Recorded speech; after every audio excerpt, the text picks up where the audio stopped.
the money parts, who lends and who can provide grants to supplement the site assessment and perhaps cleanups that's necessary. So Scott Rodie is with Bank of Hawaii, and he does a lot of environmental due diligence review for the bank. And our next, after him, we will have Ruby Edwards with DBET, Melody Kalisay with DOH, and Noemi Emmerich Ford, who really funds most of us over here. So please welcome Scott. Good morning, everybody, and thank you for attending. I'd like to first thank Ignacio for the invitation, and also thank Sven. I thought that was a very, very good overview, which leads into my presentation. Next slide, please. Thanks, Ignacio. Of course, all bankers wouldn't go anywhere with a PowerPoint without a disclaimer. These are my views, and they're solely my views and not necessarily reflective of Bank of Hawaii or its employees. Next slide. So, lending on complex sites. We as bankers have a heightened sense of awareness as the property becomes more and more complex in terms of the environmental conditions. We don't like uncertainty. We are not responsible for the environmental due diligence of our clients. We prefer our clients to be well advised by counsel and well-qualified consultants. We will require substantially enhanced due diligence as complexity of the site increases, and we'll limit risk through appropriate mitigation methods. For example, we may have a site where there may be some conditions to where we'll have limited characterization. We'll have a consultant provide a probable maximum loss analysis, and that amount gets deducted from the appraised value, which would require additional equity in the project. Next slide, please, Ignacio. What banks are trying to avoid, basically big holes in the ground. This is a cautionary tale. This was a site that I was brought in probably about 15 years into the process. It was a former gas station with offsite impacts. It involved 2 regulatory agencies, overtime, 4 consultants. It took about 20 years from soup to nuts in terms of getting the site closed. The remediation cost was 20 times the original loan amount. The result for the bank, extremely poor return on investment. In this example, the financial institution that we had acquired years and years and years ago had been warned off by external environmental consultants and an environmental attorney. Bank went ahead, foreclosed, ended up hiring a consultant that pierced the tank, and we subsequently found that the plume had migrated off maybe about a half a mile, 3/4 of a mile off the site towards a beneficial watershed. Anyhow, this is what we're trying to avoid. We want to know what the conditions are on the site prior to making the loan, and obviously prior to taking a property back is an important step as well. Next slide, please. The assessment process.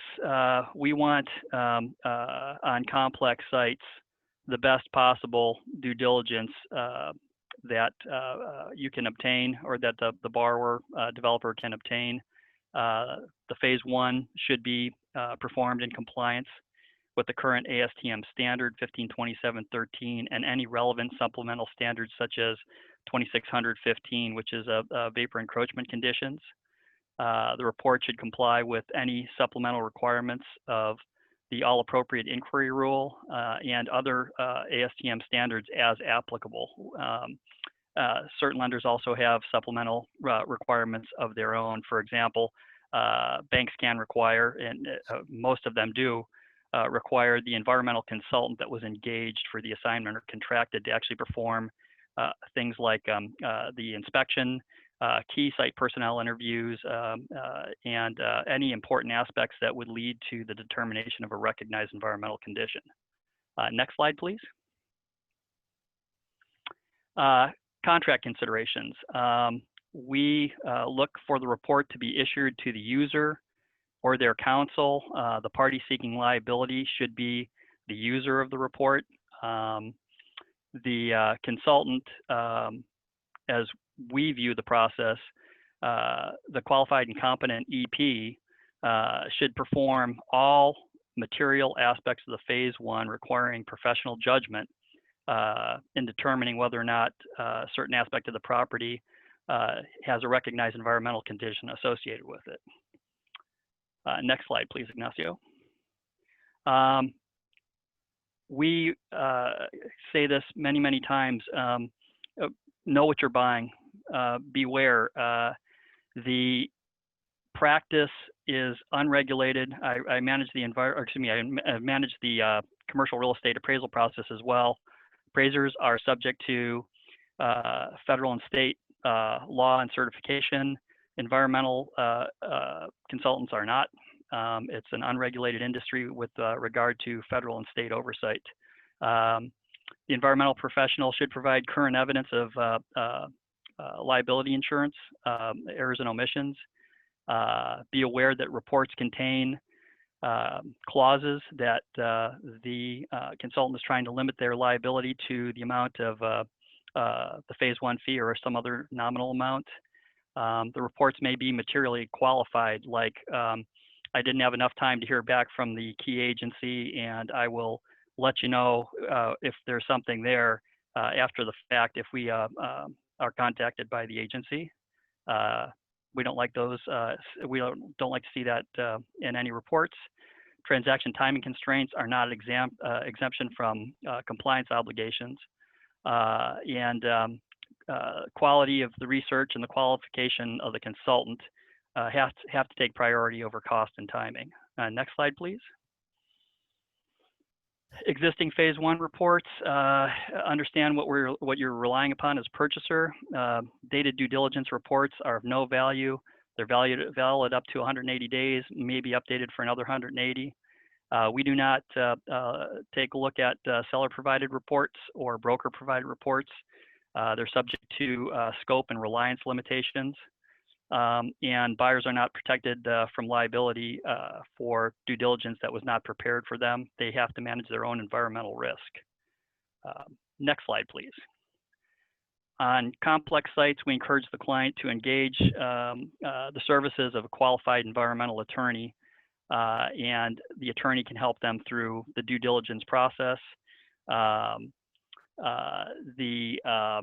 Consultant should have relevant experience with the property type, the site geography, where it's located, geology and hydrogeology, extensive experience in investigation, characterization, remediation, and closure of complex sites, and a strong working relationship with the Department of Health.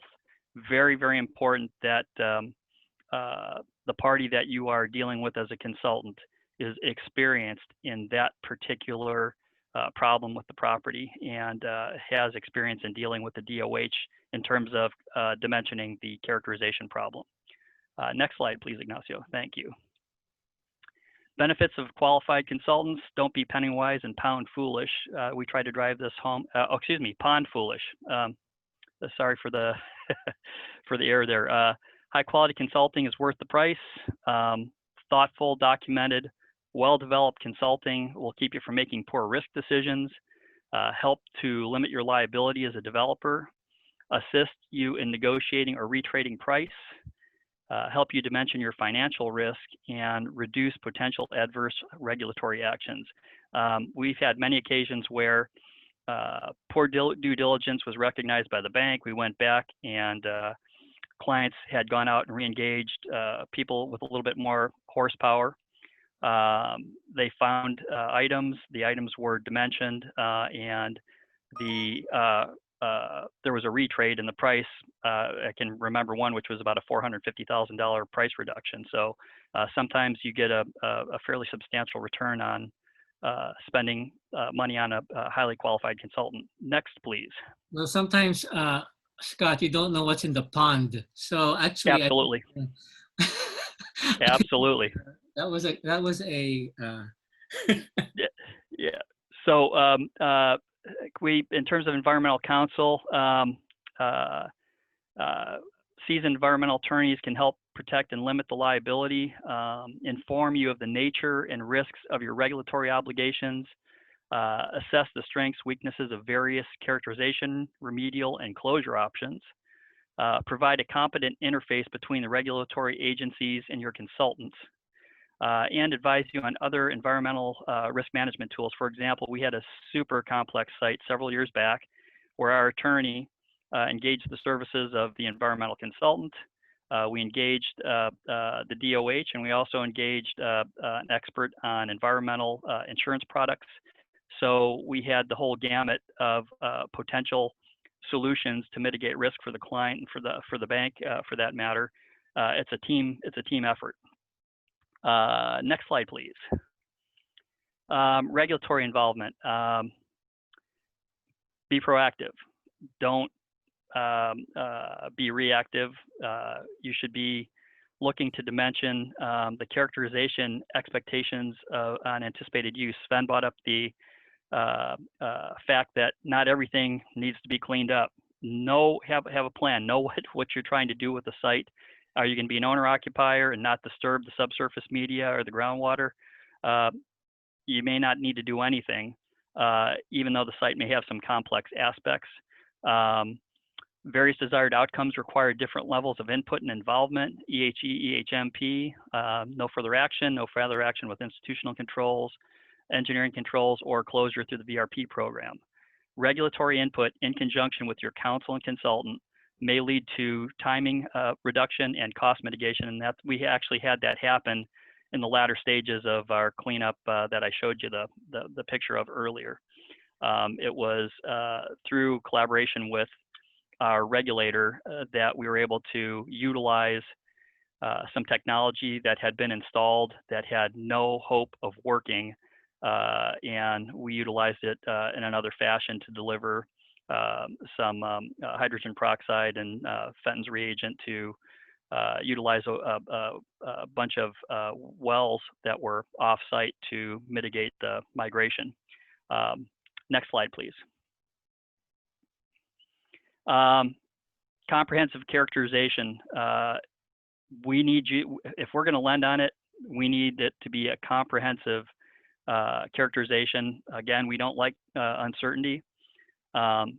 Scope limited investigations create more questions than answers.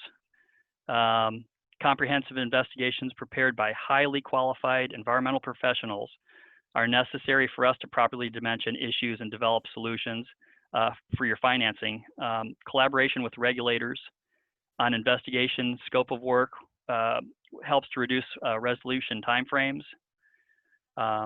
Banks may engage independent professionals to review scope findings, conclusions, and regulatory submissions on complex site. We do exactly that. We hire our own consultants to review the work of the consultants that were hired by the borrower client. In the absence of comprehensive characterization, banks will decline the transaction. If we don't know what's there and what the various options are and what the various costs are, we aren't going to lend on it. So I highly advise you to, if you're going to characterize a site, again, don't be pennywise and pound foolish. Next slide, please. Yes, actually, what a good question, I mean, and maybe Sven can answer later, is that are there actually projects that get built that do not need financing from a bank? Oh, are you asking Sven or myself? You also. I mean, the environment. I mean, are there cases where people actually don't have to get bank financing? There are people that, yeah, obviously they're financial, they're corporations that do not need financing from traditional banks, lending institutions. So some things may move forward. There, major industrial projects that you might have. And one thing I wanted to put in perspective, Ignacio, is that we're very fortunate in Hawaii that the value of the land and the ultimate value of the product relative to the remediation cost can be insubstantial to the overall transaction. If we're doing a $400 million tower and we have a $5 million environmental issue that can be wrapped up within the general timing envelope of the development, it isn't material. The problem is with the smaller deals where you're in a complex area and mature industrial district and you don't know what you're doing and you start digging holes and it can become very expensive relative to the equity and to the loan amount. My closing thoughts here, because I think I'm running out of time, fully understand the environmental conditions impacting your property as well as your rights and responsibilities as a property owner. Provide the bank with comprehensive investigations which dimension the timing, horizons, and costs associated with your project. Know what you're asking for. Know what you're asking for from the bank. Know what you're asking for from, oh, sorry about that. Have a plan when you're going in and invest in high quality due diligence to the extent that what I mean by know what you're asking for, we will lend on sites that we know have an issue, but if it's not a redevelopment option, as Sven noted, if you're going to be utilizing an industrial building that you're keeping in place, that the asphalt's kept in place, you're not going to disturb the subsurface media. We've moved forward on many transactions like that. It's when you are starting to transition one use to another, where you might have expose either the public or contractors, is when we're going to require enhanced due diligence. Next slide. There's my email address. If you have any questions or concerns, please feel free to shoot me an email. Yeah, Scott, a couple of questions here while Sure. I'm transitioning to Noemi. And I don't know if it's up, if you can answer this offline, because I don't know if it's for the public, but have you provided funding for FUDS areas, Waikoloa, that have an EHMP? I'm not aware that we have, but I will tell you that the fact that there is potential concerns. If we have detailed due diligence characterization, understand the cost, understand the timing, we'll take a look at it. We have, I should say, an appetite to help our community progress and move forward and utilize underutilized sites. So the fact that there's a challenge doesn't mean we won't take a look at it. We just want to see that the site's been well characterized and there's a plan and that the risks have been mitigated. All right. Well, thank you, Scott. And we'll probably get more Q&A after our three financing experts are done. And so